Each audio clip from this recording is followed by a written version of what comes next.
On commence à prendre conscience qu'on risque d'avoir peut-être un tout petit problème, notamment d'approvisionnement, et notamment en Europe et notamment en France. À chaque fois qu'on va substituer un véhicule thermique par un électrique, on va multiplier par 4 la base métallique sur laquelle elle repose. Si vous prenez un mégawatt installé de gaz, et vous regardez le même mégawatt installé d'éolien offshore, vous allez multiplier par 10 les besoins en matériaux critiques. On est dépendant de quasiment toutes les grandes zones économiques mondiales en fait pour nos approvisionnements. Du coup, qu'est-ce que l'Union européenne peut faire pour changer la donne ?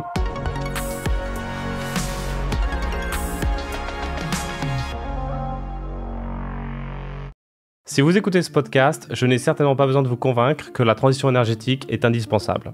Pour autant, cela ne veut pas dire qu'elle n'ait que des avantages. Les importantes quantités de métaux qu'elle nécessite pourraient renchérir le coût de la vie, augmenter les pollutions induites par les mines et aggraver notre dépendance, notamment envers la Chine. Bref, il n'y a pas de rose sans épines. Avec mon invité Emmanuel H, on va parler des défis de la transition. On va se concentrer plus particulièrement sur le cas de l'Union européenne et essayer de comprendre comment elle peut conjuguer neutralité carbone et souveraineté. Emmanuel est économiste prospectiviste, spécialiste des matériaux de la transition énergétique et de la géopolitique des ressources naturelles. Il est également chercheur à l'IRIS et à l'IFPEN. Transition énergétique, l'Europe en quête de souveraineté, c'est le thème de ce nouvel épisode d'Échange climatique.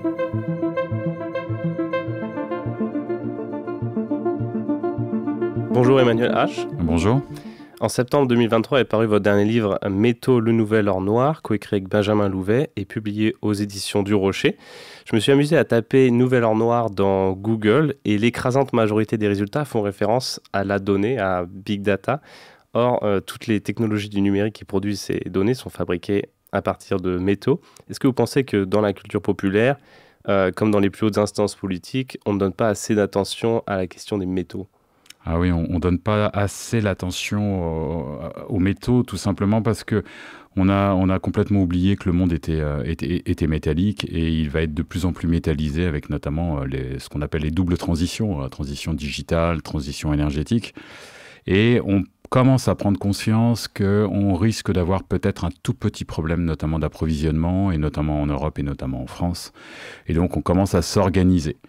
On a vécu un peu dans une forme d'invisibilité en matière de matières premières et de métaux en particulier, parce que je pourrais vous dire tout simplement que quand vous vous levez le matin, là, tout à l'heure, vous avez consommé 3,5 kg de matières premières métalliques, si on prend en compte tout simplement les extractions qui ont été réalisées aujourd'hui au niveau mondial. Donc 3,5 kg de minerais métalliques par jour et par personne. Ça veut dire que quelque part, on invisibilise une part des consommations, et notamment dans nos objets du quotidien. Votre téléphone portable, il pèse 194 grammes en moyenne. Il a fallu 70 à 200 kilos de matières premières en fait pour le fabriquer. Donc on a invisibilité, on a caché la matière première, on l'a mis un peu sous le tapis. Et le problème, c'est que quand on met sur le tapis, généralement ça ressort. Et avec les transitions bas carbone et digitales, ça ressort. Donc l'Union européenne a établi une liste de 54 matières premières critiques. Ces matières premières sont indispensables pour un large éventail de secteurs stratégiques comme l'industrie numérique, vous venez d'en parler, aérospatiale, les secteurs de défense et enfin et surtout, ce qui va nous intéresser dans cet épisode, l'industrie zéro émission nette. Donc en gros, on parle des énergies renouvelables et la mobilité électrique, si je ne dis pas de bêtises. Dans cet épisode, je voudrais qu'on comprenne les tenants et aboutissants d'une telle liste. Pourquoi l'UE établit-elle ce genre de liste depuis un peu plus de 10 ans maintenant? Comment évalue-t-elle la criticité d'une matière première? Que peut-elle faire pour s'assurer l'approvisionnement nécessaire pour réussir sa transition énergétique?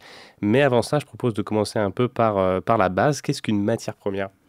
Alors, la définition d'une matière première, généralement, on reprend les définitions qui ont été établies, je crois que c'est 1948 par l'ONU, où l'ONU disait tout simplement une matière première, c'est une ressource naturelle brute qu'on va trouver dans le sol ou dans le sous-sol, ou issue d'une première transformation et qui fait l'objet d'un commerce international.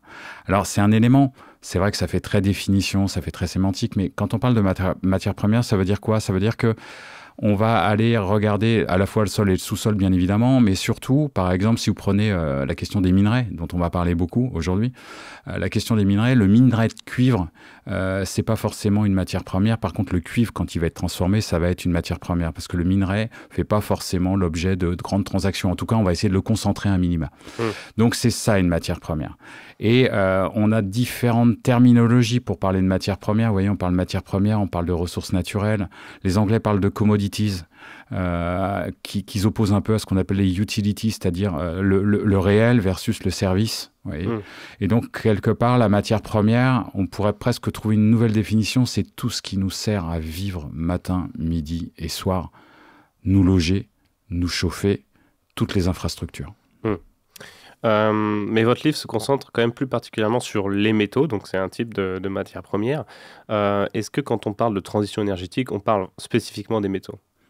Alors oui, on doit parler des métaux quand on parle de transition énergétique. Pourquoi ? Parce que tout simplement, toutes les technologies bas carbone, vous en avez cité, les énergies renouvelables, donc on va parler de l'éolien, on va parler du solaire, on va parler aussi des électrolyseurs, notamment pour l'hydrogène. On va parler aussi de toute la mobilité bas carbone, c'est-à-dire le véhicule électrique ou les hybrides. Toutes ces technologies renferment des matières premières. Donc il y a déjà cette question d'invisibilité dont on a parlé tout à l'heure, mais en plus, si vous comparez par exemple une technologie thermique avec une technologie bas carbone, on prend un exemple très simple, c'est le véhicule. Le véhicule thermique va receler environ 50 kg de matières premières critiques. D'accord. Bien évidemment, il y a aussi du fer, de l'acier, de l'aluminium. Et un véhicule électrique, en comparaison, vous aurez le fer, l'aluminium, l'acier aussi, bien évidemment. Mais en plus, vous allez avoir 200 kg de matières premières critiques. C'est-à-dire qu'à chaque fois qu'on va substituer un véhicule thermique par un électrique, on va multiplier par 4 la base métallique sur laquelle elle repose. Si vous prenez un exemple encore plus précis, un véhicule thermique, vous ne le savez pas, mais quand vous rentrez dans une voiture, en fait, vous rentrez dans une mine de cuivre. Vous allez avoir 20 kg de cuivre par véhicule thermique, et si vous passez à l'électrique, on est à 80. Si vous avez une Tesla, je ne sais pas si vous avez une Tesla, mais en gros, peut-être pas encore, ou peut-être jamais, je vous le souhaite d'ailleurs de jamais en avoir, vous allez multiplier par, on va passer de 20 à quasiment 200 kg de cuivre. Voyez. Donc à chaque fois, vous multipliez la base métallique. Quand on est sur des technologies de génération d'électricité, par exemple une éolienne, si vous prenez 1 mégawatt installé de gaz, et vous regardez le même mégawatt installé d'éolien offshore, vous allez multiplier par 10 les besoins en matériaux critiques. Donc, quelque part, si on regarde d'un point de vue purement matériaux, purement matière première, il faut essayer de minimiser le contenu matériau des technologies bas carbone. Et à l'heure actuelle, c'est un peu... nous, on parle avec Benjamin Louvet, on dit généralement qu'en gros, c'est un petit peu le blind spot. Vous voyez, c'est un peu la face cachée de la transition bas carbone, c'est les métaux.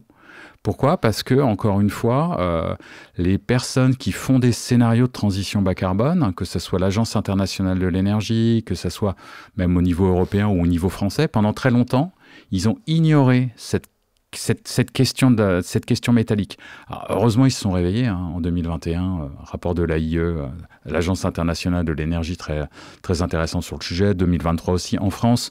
Maintenant, quand on fait une stratégie nationale bas carbone, on va quantifier les besoins en métaux. C'est-à-dire que ça y est, ça commence à rentrer, mais malgré tout, vous voyez, cette question de la métallisation de la transition, alors au niveau des ministères, ça rentre, au niveau du grand public, c'est quand même beaucoup plus difficile à faire rentrer, tout simplement parce qu'on a cette question d'invisibilité.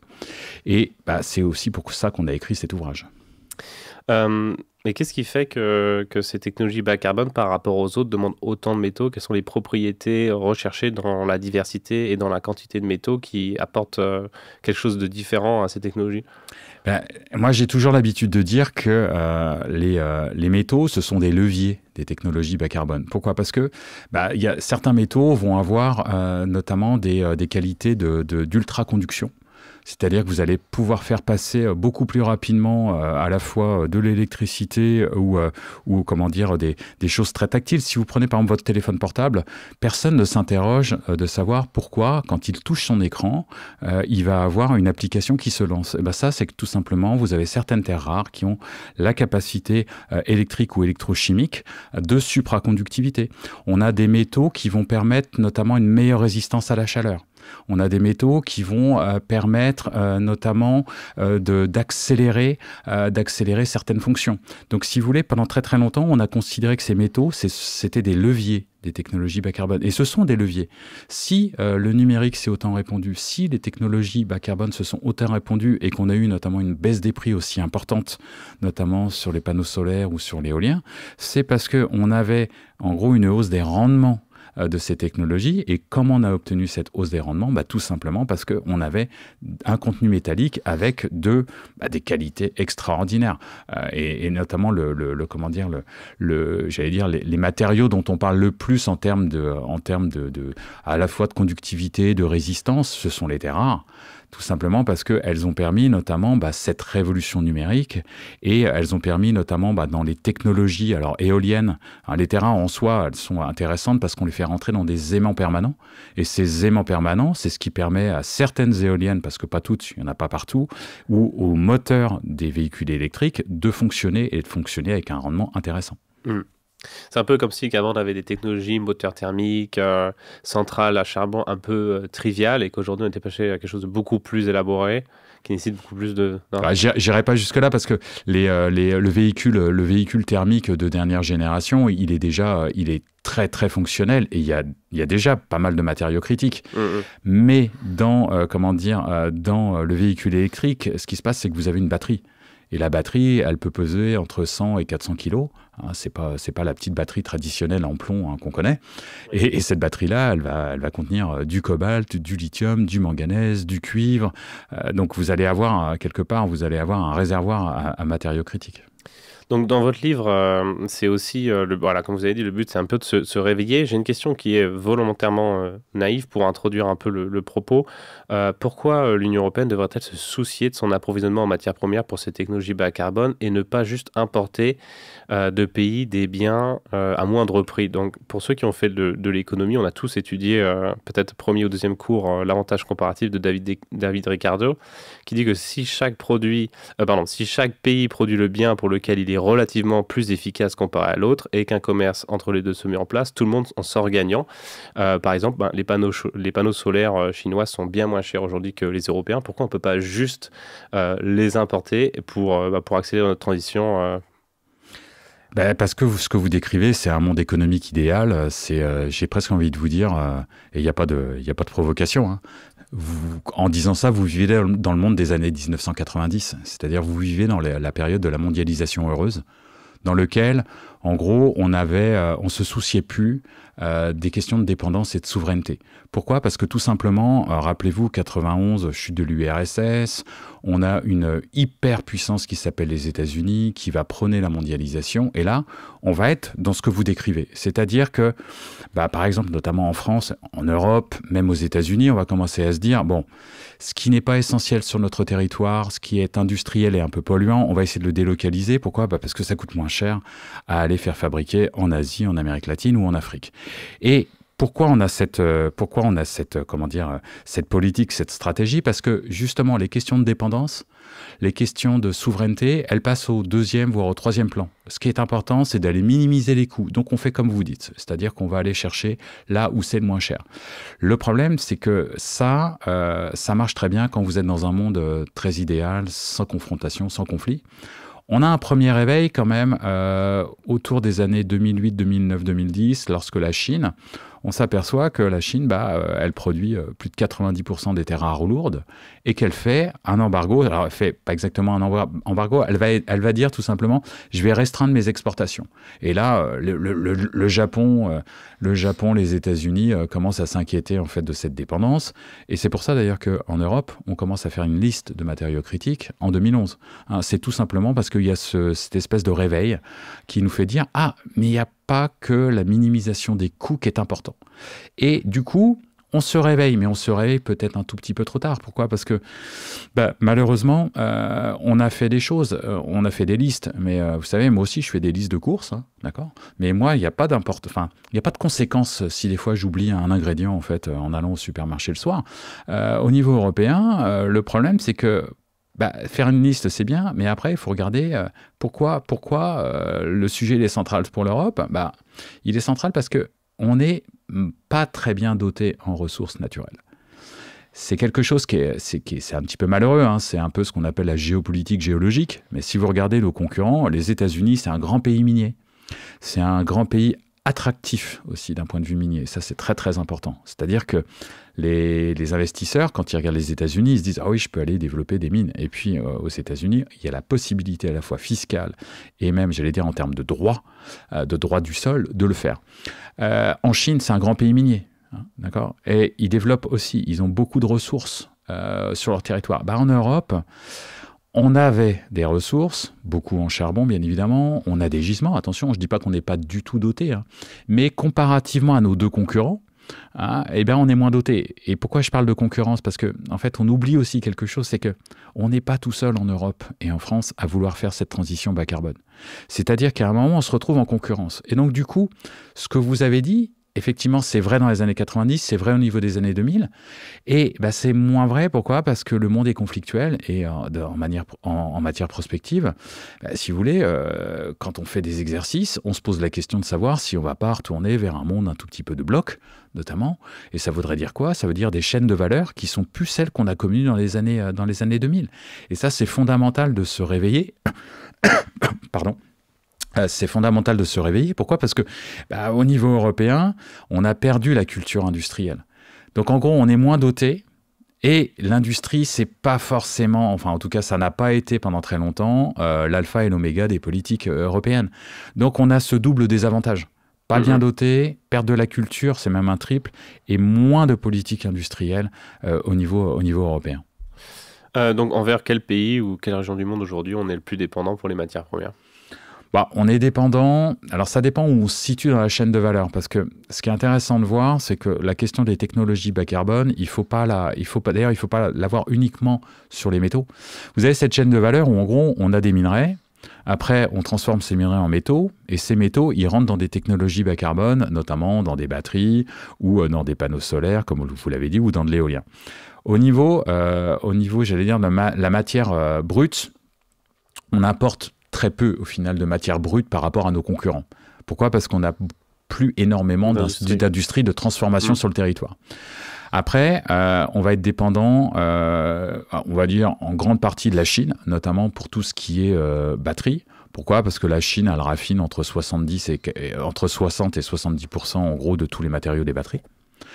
Après, on va être aussi dépendant de la batterie en elle-même.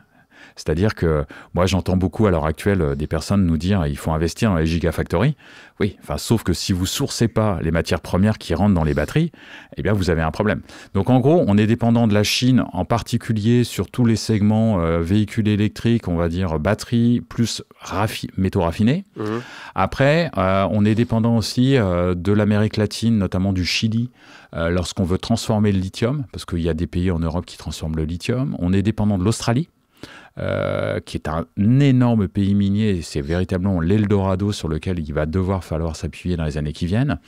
Donc en gros, on est dépendant aussi de l'Afrique du Sud pour tout ce qui est platinoïde. Le platinoïde, c'est un ensemble d'éléments qui vont rentrer en gros dans les catalyseurs, c'est-à-dire ce qui fait le pot catalytique des véhicules, et puis dans tout ce qui est technologie hydrogène. Donc en gros, c'est à la fois une industrie du passé, une industrie du futur. Donc on est dépendant de quasiment toutes les grandes zones économiques mondiales en fait pour nos approvisionnements. Donc on verra un peu plus tard ce qu'on peut faire par rapport à ça, mais est-ce qu'on peut comparer la dépendance aux métaux avec la dépendance au pétrole, pour prendre le titre de votre bouquin, et sur ce que ça implique surtout sur les rapports de force entre France et UE et le reste, et les producteurs ? C'est super intéressant votre question parce que généralement, on dit qu'on va passer d'une dépendance au pétrole ou aux fossiles à une dépendance aux métaux. Ce qu'il faut voir, c'est que la dépendance aux métaux, elle risque d'être plus accentuée que la dépendance aux fossiles. Je m'explique. Lorsque vous regardez le marché pétrolier, c'est un marché, alors certes, il y a un cartel de l'OPEP créé en 1960, mais malgré tout, vous avez quand même pas mal de producteurs indépendants. Quand je dis indépendants, qui ne font pas partie de l'OPEP. Il y a plus de 50% de la production de pétrole qui n'est pas dans les pays de l'OPEP. Si vous prenez l'OPEP+, c'est-à-dire qu'avec la Russie, on est à 50. Si vous ne mettez pas la Russie dedans, on est à plus de 60% de la production hors OPEP. Ça veut dire qu'en gros, on peut s'appuyer sur des pays considérés comme amis, notamment les États-Unis ou comment dire, des pays type la Norvège, le Royaume-Uni, même s'ils sont en déclin, il y a une possibilité d'approvisionnement. Dans le domaine des métaux, ce qui est très intéressant, c'est que les matières premières, ou en tout cas les gisements, sont plus, où la répartition des réserves ou de la production est plus concentrée. C'est-à-dire que vous allez avoir, excepté sur le cuivre, où en gros il y a une répartition plutôt égale, plutôt homogène, on va dire, des gisements de cuivre au niveau mondial. Si vous prenez le lithium, Australie 60%, et après c'est tout en Amérique latine, donc on a intérêt à être vraiment copain avec l'Australie. Si vous prenez le cobalt, 70% c'est en RDC, et après c'est raffiné en Chine à 70%. Si vous prenez les platinoïdes, 80% ou entre 80 et 90%, c'est en Afrique du Sud. Donc vous allez avoir un niveau de concentration des marchés qui est plus important pour les métaux que pour le pétrole. Donc ça veut dire quoi? Ça veut dire qu'on n'a pas énormément de solutions, hein. On a la solution de produire chez nous si on en a. On reviendra dessus, j'imagine. On a la possibilité d'essayer de s'en passer. Ça serait une vraie solution, mais comme vous avez dû le voir, la question de sobriété et de réduction de la demande en métaux est absolument pas prise en compte dans les règlements européens. Et après, il y a la question on va essayer de faire de la diplomatie minérale. Et là, c'est très intéressant parce que la diplomatie minérale, à quel niveau on le fait? Est-ce qu'on le fait au niveau français? Est-ce qu'on le fait au niveau européen? Quand vous regardez au niveau européen, ils ont sorti un règlement en mars 2023, le 16 mars, le Critical Raw Materials Act, dans lequel ils disent par exemple, en 2030, on ne devra plus dépendre à plus de 65% d'un pays pour l'approvisionnement en métaux. Alors, c'est très bien d'écrire des choses comme ça, mais c'est que de la théorie. Pourquoi? Parce que si vous prenez les terres rares, il faut un certain nombre d'années pour développer un gisement de terres rares, et à l'horizon 2030, on ne pourra pas réduire notre dépendance en terres rares à la Chine. On sera toujours dépendant à plus de 65%. Pour les platinoïdes, c'est exactement la même chose. Donc, quelque part, c'est à quel niveau on l'a fait? Est-ce que ça doit être quelque chose de groupé? Est-ce que c'est quelque chose d'individuel? En ce moment, on voit pas mal d'initiatives en France, hein. Il y a je ne sais pas si vous avez vu, mais je crois que c'est le président Macron qui va en Mongolie, ou c'est le président mongol qui vient en France, je ne sais plus exactement dans quel sens. Rassurez-vous, hein, c'est pas pour aller faire du tourisme, hein. C'est parce qu'il y a un contenu métallique de cette diplomatie. On s'est rapproché de l'Australie, on se rapproche du Canada, on se rapproche du Chili. Après, ce qu'il faut voir, encore une fois, c'est est-ce que c'est normal que ça soit un pays seul qui le fait? Est-ce que notamment notre voisin l'Allemagne a la même diplomatie? Est-ce qu'il fait exactement la même chose? Et donc là, en gros, on rentre un tout petit peu dans les problématiques de stratégie européenne où on ne sait pas exactement à quel niveau ça doit s'opérer. Quand vous regardez au niveau pétrolier, hein, il n'y a pas de diplomatie pétrolière européenne. Il y a une diplomatie nationale. Et donc moi, j'ai un peu la sensation qu'on va avoir une diplomatie nationale et pas une diplomatie européenne, ce qui est dommage parce qu'on pourrait beaucoup plus peser sur les négociations. Bien sûr, c'est une question en fait que j'avais à vous poser, mais on parle souvent de l'Union européenne, les techs, comme vous avez dit, ils sont à l'échelle européenne, mais quand on regarde dans le détail, on voit que les intérêts entre les États, ils sont tellement divergents. Par exemple, entre la France et l'Allemagne, n'ont pas les mêmes intérêts, par exemple, par rapport à leurs constructeurs automobiles. Tout à fait. Les Allemands, par exemple, construisent beaucoup plus en Chine. Donc, s'il y a des taxes à l'importation, des restrictions à l'importation de produits qui viennent de Chine, on ne va pas être d'accord avec les Français qui produisent pas forcément, enfin, qui produisent un peu là-bas, mais moins. D'un autre côté, on veut aussi mettre des aides, permettre des aides d'État, donc ça fausserait la concurrence, donc il faut écrire des nouveaux textes. Sauf que les plus petits pays qui ont les poches un peu moins pleines ne peuvent pas autant, donc ils seraient désavantagés, donc ils ne sont pas contents. Donc bon, vous venez un petit peu de répondre à ma question, mais comment on fait pour s'harmoniser? On a l'impression que oui, il faut peser, mais d'un autre côté, voilà. Comment on fait pour s'harmoniser? Il faudrait qu'il y ait une vraie politique, j'allais dire une vraie politique européenne d'un point de vue énergétique. Elle existe, attention, bien évidemment, il y a des règlements européens depuis les années 90. Le règlement européen sur les matériaux critiques, il est important, il fixe des bases vraiment très importantes. Après, vous n'empêcherez pas, j'allais dire, les lobbies allemands, lobbies industriels allemands, notamment sur le véhicule thermique, et vous l'empêcherez pas non plus sur la question de l'hydrogène, parce que si vous regardez cette question-là entre la France et l'Allemagne, la France considère qu'elle doit développer une stratégie de production d'hydrogène, donc en gros faire ses électrolyseurs et produire son hydrogène. L'Allemagne, elle a décidé qu'elle allait devenir un espèce d'importateur en fait pour toute la région, un hub au niveau de l'hydrogène. Vous voyez, donc en gros, il n'y a pas forcément de cohérence. Alors sur les matériaux critiques, c'est un petit peu plus ennuyeux parce que quelque part, on a un plan batterie au niveau européen, on a un Airbus des batteries, une alliance européenne des batteries qui commence à prendre de l'ampleur. On a quand même un objectif de fabriquer plus de 25% des batteries sur le sol européen, ce qui est pas mal. À l'heure actuelle, la Chine, elle produit plus de 65% des batteries qui rentrent dans les véhicules électriques au niveau mondial. Après, comment on peut faire ? Ce qu'il faut, c'est qu'à un moment, il faut qu'on regarde notre transition en face au niveau européen. C'est-à-dire qu'on a des matières premières. Il y a des matières premières, il y a du lithium au Portugal, il y a du lithium en Allemagne, il y en a en France. Il va falloir se poser la question de réindustrialiser le territoire. Et surtout, il va falloir se poser la question de comment on ne fracture pas l'Union européenne sur la question des matériaux. C'est-à-dire qu'il ne faudrait pas qu'il y ait un lithium fabriqué au Portugal avec des impacts environnementaux au Portugal ou en France qui rentrent en fait dans des technologies allemandes uniquement pour les grands bourgs allemands. Vous voyez. Donc il y a cette question de la fracture sociale qui est importante. Ouais, on aurait un petit peu comme comme un clivage urbain-rural, mais à l'échelle européenne en fait. Vous voyez ce que je veux dire. Mais alors là, je pense que vous avez lu dans l'ouvrage à un moment, je parle de ça, je dis tout simplement, il y a une double fracture qui potentiellement pourrait se réaliser. Il y a la première fracture, ça serait le contraste ou l'opposition entre les régions minières en Europe, si on redéveloppe la mine, et j'allais dire les grandes métropoles où on utilise le véhicule électrique. Pour les uns, le véhicule électrique, pas de bruit, moins de pollution, etc. Et puis pour les autres, en fait, les impacts environnementaux. Et si vous montez d'un cran, c'est la même chose au niveau européen, c'est-à-dire des pays qui ont des mines ou qui les exploitent, et puis ceux qui en profitent. Ça veut dire quoi ? Ça veut dire que le risque derrière les métaux, c'est moi ce que j'appelle une jaunification en fait, des gilets jaunes, quoi. Des gilets jaunes, mais en fait sur les matériaux critiques. Et fondamentalement, il y a un vrai problème, je pense culturel, et il y a un vrai problème, j'allais dire, d'acceptation ou d'acceptabilité sur les questions métalliques et minières. Donc en goi, il faut éduquer.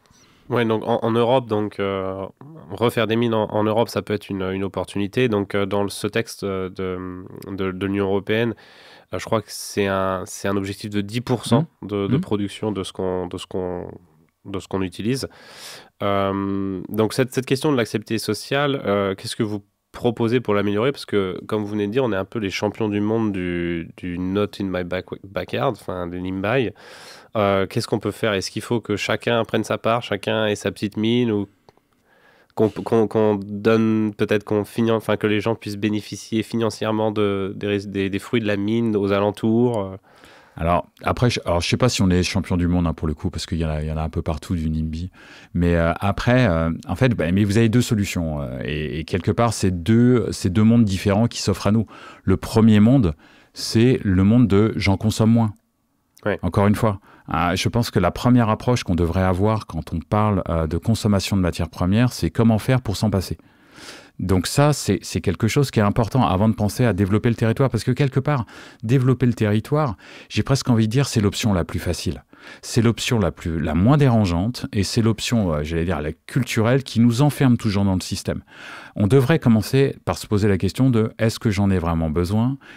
Comment je fais pour me passer de cette consommation de matières premières ? Et ça, il y a peut-être des choses à travailler sur notamment ce qui consomme beaucoup de matières premières, c'est-à-dire la voiture, que ce soit une voiture thermique ou une voiture électrique, si vous voulez.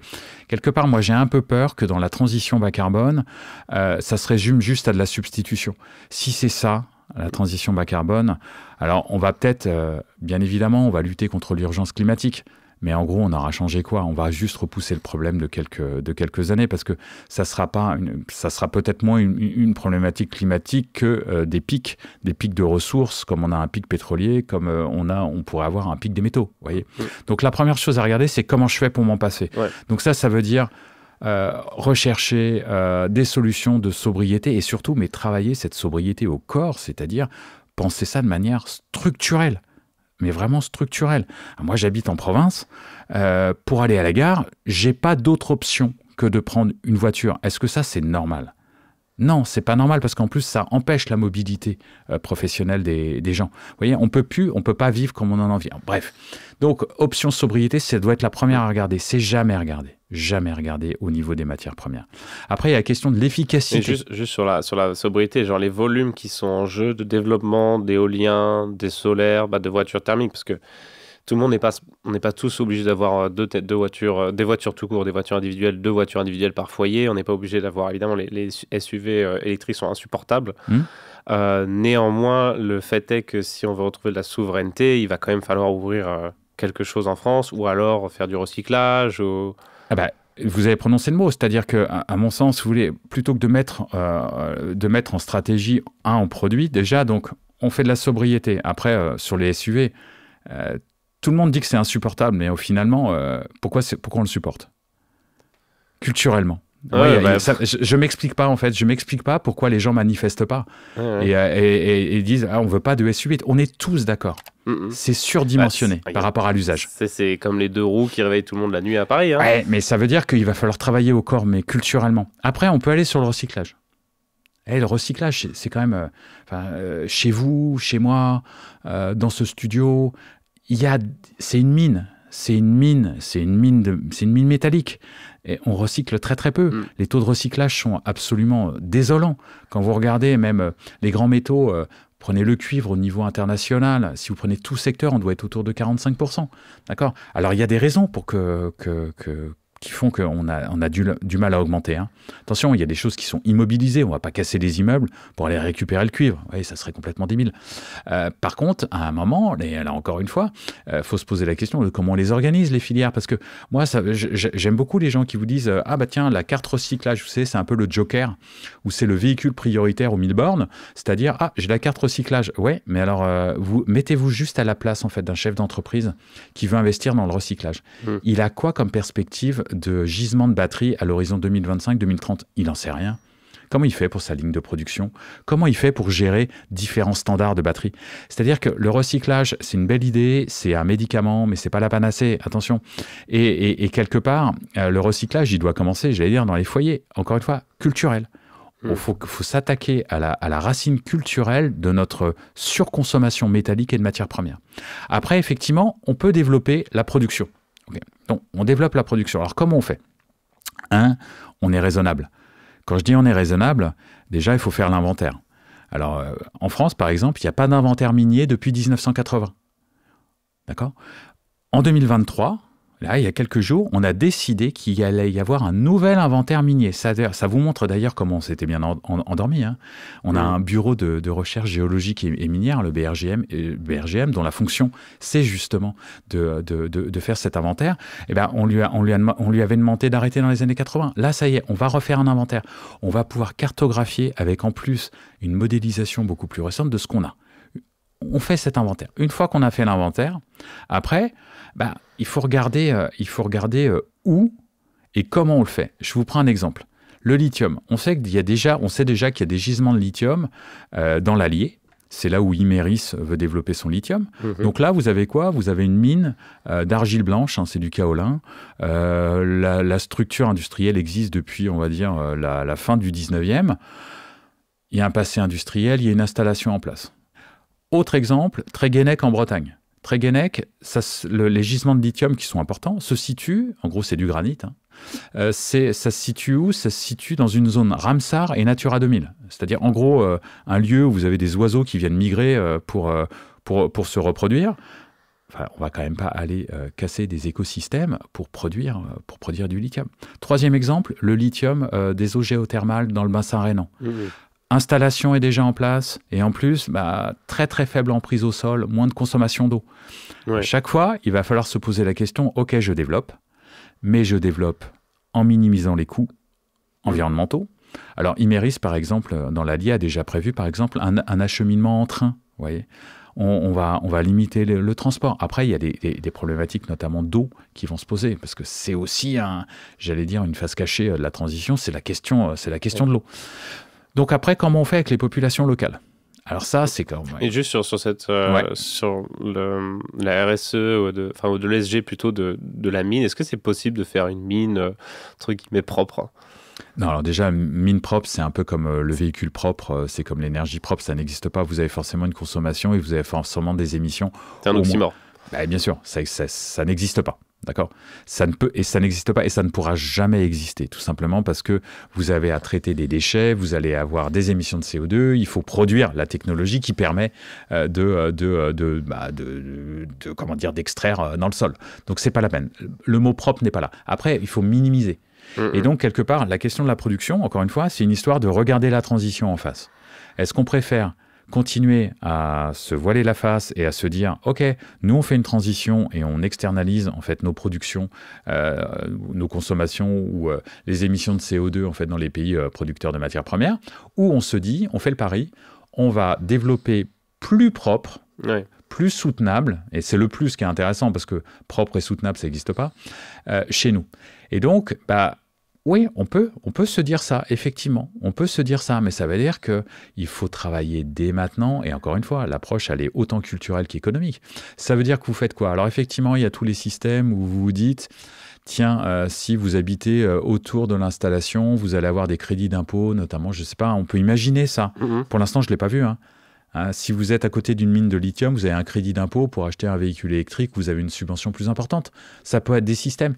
Il va falloir être inventif, mais très inventif. Et surtout, il va falloir être beaucoup plus coopératif et beaucoup plus, rassembleur que quand on a voulu installer des technologies bas carbone sur le territoire. Vous voyez, on a des mouvements d'opposition qui sont complètement dingues. Après, il y a une autre chose qu'il va falloir, c'est que les partis politiques, et notamment écologiques, prennent la chose en main. Vous avez déjà entendu une position en fait de EELV en fait sur la question de la production du lithium en France? J'ai entendu Barbara Pompili, mais elle n'était plus chez EELV quand elle a dit ça. Et en fait, c'est assourdissant. Ils n'en parlent pas. En fait, ils ne savent pas se positionner, alors que le rôle du politique, c'est justement de se positionner sur ces questions-là. On préfère quoi? On préfère se voiler la face ou on préfère développer sur le territoire en admettant que oui, il y a des impacts, mais qu'on va les minimiser. Ouais. Ouais, ça reste en fait très tabou. C'est ce que vous disiez, c'est que la mine, c'est le secteur industriel le plus mal vu, qui a la plus mauvaise image en Europe. Complètement. Et moi, je le fais, vous savez, à chaque fois que je fais un amphi, je fais une conférence, je demande aux gens, pour vous, la mine, c'est quoi? Et on a toujours les mêmes images. C'est ce que je raconte un peu dans le livre, dans le chapitre. C'est germinal. Alors, faut quand même pas... Enfin, vous imaginez, on a encore des images de la mine de il y a 150 ans. Alors que la mine, c'est quand même autre chose. Maintenant, la mine, elle est quand même automatisée. On traite les poussières. Enfin, vous voyez, on a quand même fait des progrès qui sont vraiment manifestes. Mais c'est pas admis. Et puis surtout, il y a encore des impacts. Donc ça, il va falloir les minimiser. Donc, comme je disais tout à l'heure, la Commission européenne a listé 54 matières premières critiques. Comment elle évalue la criticité d'une matière première? Alors ça, on dit qu'on fait des matrices de criticité. Alors quand on dit matrice, on va regarder de manière très grossière.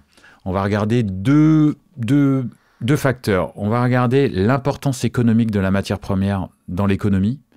Et je dis dans l'économie, mais ça peut être aussi dans le secteur. Vous voyez. Et puis on va regarder, en gros, à la fois le degré de concentration et où il est produit. Est-ce qu'il est concentré entre les mains de quelques acteurs ou à la fois en termes de production ou en termes de réserve? Ça va être les deux indicateurs principaux. D'accord. Mais derrière ces deux indicateurs, vous avez une batterie d'indicateurs. Parce que l'importance économique d'une matière première, c'est quoi? C'est l'importance en termes de valeur ajoutée, c'est en termes d'emploi, c'est en termes c'est aujourd'hui, c'est dans les secteurs de demain. Et pareil, en fait, pour la problématique, on va dire, de concentration des ressources ou de production, où est-ce que c'est produit, vous regardez quoi? Vous regardez des indicateurs économiques, ou vous regardez aussi des indicateurs géopolitiques. Bien évidemment, la géopolitique, elle est présente. Et donc, en gros, derrière ces deux grands indicateurs, on va avoir une batterie d'indicateurs pour savoir si le produit il est substituable, s'il est recyclable, à quel niveau, est-ce qu'on a des entreprises dans le secteur. Et puis, dans cette matrice de criticité, il y a quelque chose qui apparaît très peu, ou en tout cas qui est apparu très récemment, c'est l'environnement. Ouais. Et on fonctionne en fait avec des outils qui ne sont pas forcément les plus adaptés, pour tout vous dire. Moi, je critique beaucoup les approches de matériaux critiques parce que ça vous donne une photographie à un moment donné. Vous voyez, par exemple, quand la Commission européenne fait sa matrice de criticité 2023, d'accord ? Les statistiques qu'elle a, c'est pour 2020, 2021 au mieux. Ce qui nous intéresse, c'est de savoir dans 10 ans, qu'est-ce qui sera critique. Vous voyez ? Et donc, quelque part, c'est pour ça qu'il faut une vision un tout petit peu prospective quand on regarde cette question des matériaux critiques. Donc, ça veut dire aussi s'interroger sur le futur des technologies. Est-ce que, par exemple, on va continuer à avoir des batteries NMC, c'est-à-dire nickel, manganèse, cobalt, ou on va passer aux batteries tout sodium? Si on passe aux batteries tout sodium, là, il y a beaucoup moins de problèmes de matériaux critiques. Ouais. Donc, ça veut dire notre travail, c'est aussi d'anticiper le futur technologique et de voir si on ne va pas potentiellement pouvoir s'en passer. Oui, mais d'ailleurs, c'était une autre solution qu'on n'a pas invoquée, mais investir dans la recherche pour trouver des alternatives à des pays à des technologies dont on dépend plus. Donc ça, c'est un bon exemple. Il y a un problème avec le cobalt en RDC. Et donc, c'est un peu en réponse qu'il y a eu ces batteries sodium-ion. Oui, mais même regardez dans les NMC, les batteries NMC, vous avez plein de types de batteries. Il y en a qui ont dedans. Elles ont toutes du cobalt, mais par contre, il y a plus ou moins de cobalt, comme il y a plus ou moins de nickel. Donc, il y a déjà un ajustement, mais quelque part, l'ajustement, là, il est plus au niveau des prix. C'est-à-dire, les constructeurs automobiles et les constructeurs de batteries regardent les prix, ils se disent, oh non, on va essayer de faire des batteries, on va essayer de minimiser notre coût aux matières premières. Mais quelque part, après, on peut légitimement se dire quand même que la batterie d'aujourd'hui, ça ne sera pas la batterie de demain. Donc, quelque part, il faudrait anticiper la batterie de demain, comme il faut anticiper. Vous voyez, par exemple, on travaille beaucoup, nous, sur le contenu en matériaux des électrolyseurs.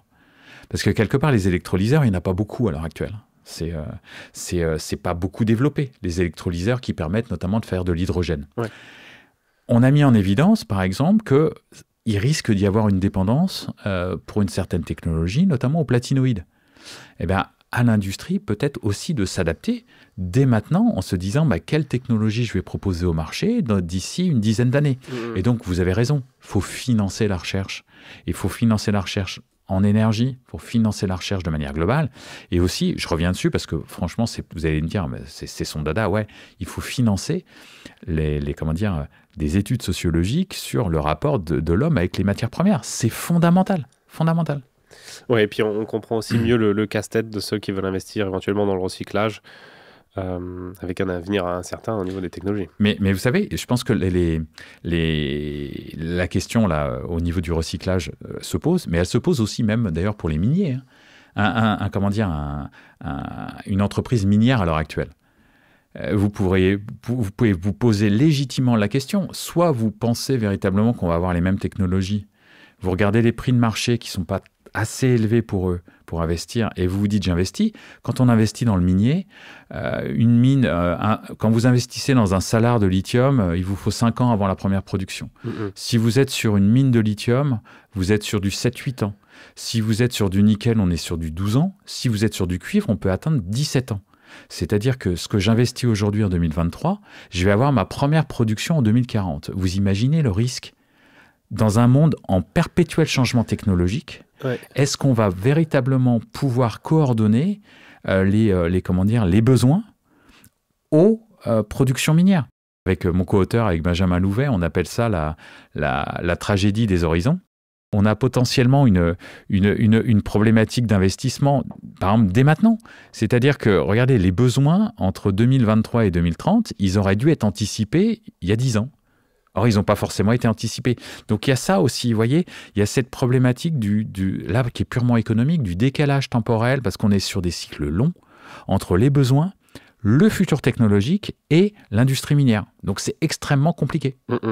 Dans votre livre, vous énumérez un certain nombre de goulots d'étranglement ou plus généralement de freins à la transition énergétique. Vous venez d'en nommer un. L'approvisionnement en métaux sera sûrement peut-être limité par le flux. Alors, vous dites bien dans votre livre qu'il y a assez de métaux dans la croûte terrestre a priori. L'inquiétude n'est pas de ce côté-là, mais plutôt sur est-ce qu'on va en avoir assez à un instant T. Mais il y a aussi le manque de main-d'œuvre en Europe. On veut faire plein de gigafactories, mais les ouvriers qualifiés, les cols blancs vont pas tomber du ciel comme ça. L'acceptabilité sociale, on en a parlé.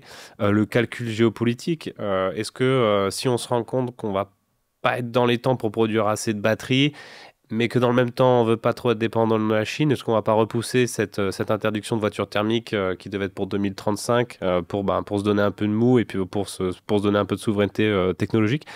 Parmi tous ces freins, quel est, selon vous, le plus problématique ? Le plus problématique, à mon sens, ça va être, bien sûr, c'est la question de l'approvisionnement, et je mettrai en deuxième les questions relatives aux besoins en capital humain, en ingénieurs et en personnes qui vont devoir travailler en fait sur à la fois les gigafactories, mais même au niveau minier. Au niveau minier, est-ce qu'on a assez de géologues, de foreurs, d'ingénieurs réservoirs qui travaillent sur ces sujets-là? Je suis pas sûr. Et surtout, c'est comment on va les emmener venir travailler. Encore une fois, il y a des signaux qui sont envoyés par. Vous avez oublié un autre frein, à mon sens, c'est la taxonomie européenne.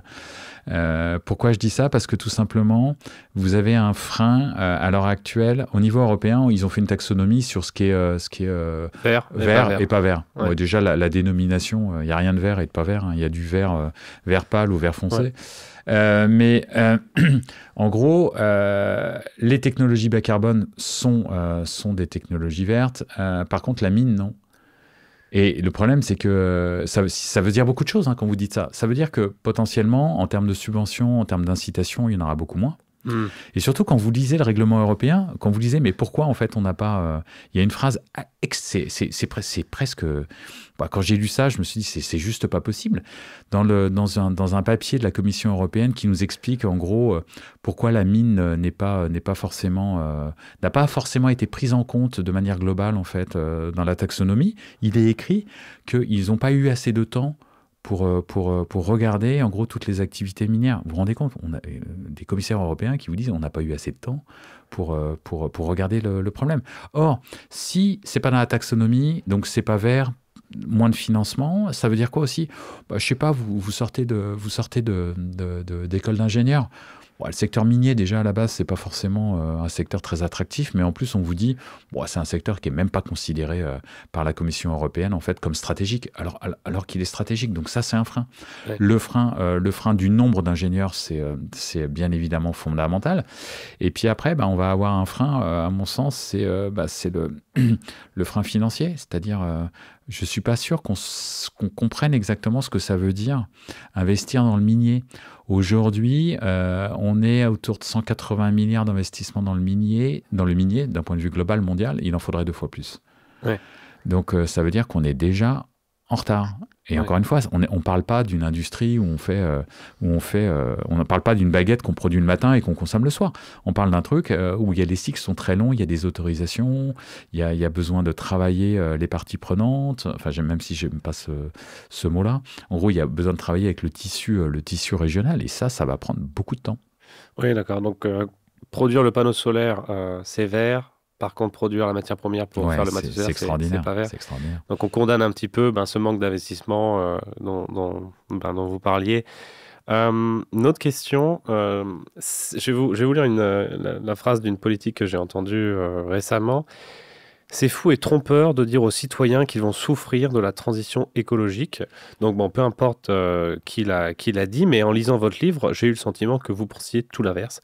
Que la transition, aussi nécessaire soit-elle, on n'en a pas parlé dans cet épisode parce que ça s'appelle échange climatique, donc j'espère que les gens ont conscience du problème climatique et qu'il faut une transition. Mais que ça va être tout sauf une partie de plaisir et que notamment ça va potentiellement renchérir le coût de la vie. On a parlé, le fait le flux de matières premières va être tendu, l'histoire de l'offre et de la demande, mais aussi le cuivre, etc. On n'en utilise pas que dans la transition énergétique. Qu'est-ce que vous pensez de ça? Est-ce que vous voyez un monde un peu inflationniste? Si vous voulez, je pense que c'est le message qui est envoyé, c'est un message d'une politique. Et le message de politique, ça doit faire rêver. Après, fondamentalement, je pense l'inverse. Pourquoi? Parce que tout simplement, déjà d'un point de vue sémantique, je trouve que le terme de transition, il est vraiment très, très, très mal nommé. C'est pas une histoire de transition. Si c'était aussi simple qu'une transition technologique, on le saurait. Justement, il y a du comportemental, il y a du culturel, il y a de l'économique. Donc ça, c'est le premier point. Après, pourquoi je suis fondamentalement en désaccord? C'est parce que justement, dans cette transformation structurelle et systémique, c'est comme ça qu'on devrait l'appeler, on va devoir changer pas uniquement les technos, on va devoir changer donc nos comportements, comme je l'ai dit, mais surtout, on se base sur des estimations qui, à mon sens, ne sont pas réalistes. Je m'explique. On a notamment, si vous regardez des personnes qui vous font des présentations sur la transition, on vous montre toujours le panneau solaire et la baisse du prix du panneau solaire depuis les années 2000. Donc c'est formidable, vous avez une courbe, les prix ont été divisés par 10 ou par 20 depuis 20 ans, et on vous dit ça va continuer. Mais ça, c'était dans un monde où les prix des matières premières était faible. Alors vous pourriez me dire, oui, mais les matières premières, ça ne prend que 10, 15, 20% ou 25% en fait, du coût global. Mais le problème, c'est qu'on rentre dans un monde où potentiellement, on a déjà des signaux faibles de pénurie. On l'a vu pendant la Covid-19, on a vu des pénuries, on voit que les chaînes de production ne sont pas autant résilientes qu'il le faut. Ça veut dire que potentiellement, déjà les prix des métaux risquent d'augmenter. Parce que tout simplement, pour donner le signal à des investisseurs pour faire de la mine, il va falloir que les prix augmentent. Au prix actuel, il n'y a personne qui vient. Il n'y a personne qui va prendre le risque. Ils préfèrent continuer à aller extraire du charbon ou d'autres choses plutôt que d'aller chercher des minéraux, c'est moins compliqué. Après, donc, il y a cet effet, on va dire, coût des matières premières qui va augmenter, mais derrière le coût des matières premières, si on vit dans un monde qui est un tout petit peu plus inflationniste, ça veut dire que potentiellement le coût des salaires va aussi augmenter. Et puis surtout, il faut se dire que on n'est pas tout seul.